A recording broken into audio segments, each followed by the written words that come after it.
সফলতার কোনো শর্টকাট হয় না, হয় অনেক কাঠখড় পুড়িয়ে জীবন যুদ্ধের প্রতিটি অধ্যায়ে নিজেকে প্রমাণ করে করে একটু একটু করে আপনি সফল হবেন, একটু একটু করে আগাবেন। ইটস এ জার্নি, এটা কোনো ডেস্টিনেশন নয়।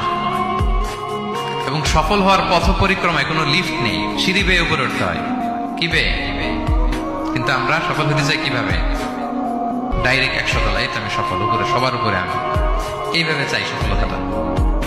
সবার উপরে উঠে যাব, গোল্ড মেডেল গলায় পরাই দিবে, আমরা সাকসেসফুল না। সফলতার রাস্তায় কোনো লিফট থাকে না, কি দিয়ে উঠতে হয়?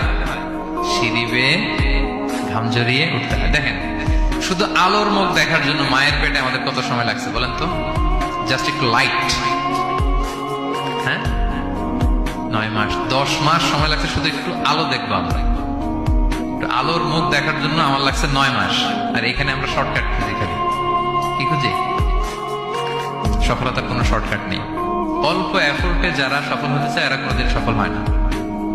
ইউসুফ আলাইহিস সালামের জীবনীটা একটু খেয়াল করেন, একটু একটু করে তিনি সামনের দিকে গিয়েছেন এবং সবশেষে ইজিপ্টের ফিনান্স মিনিস্টার হয়েছেন।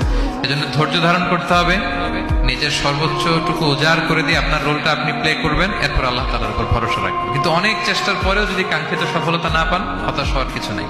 কারণ বিশ্বাসীর সফলতা শুধু দুনিয়াতে না, বিশ্বাসীদের সফলতা আখিরাত পর্যন্ত বিস্তৃত। ওইটা আসল সফলতা।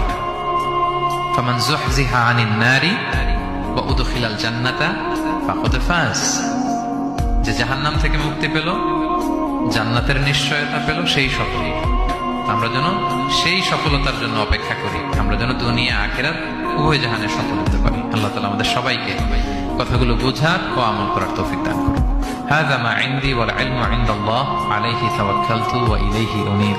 আসসালামু আলাইকুম ওয়া রাহমাতুল্লাহি তাআলা ওয়া বারাকাতুহু। সফলতার কোনো শর্টকাট হয় না, হয় অনেক কাঠখড় পুড়িয়ে জীবন যুদ্ধের প্রতিটি অধ্যায়ে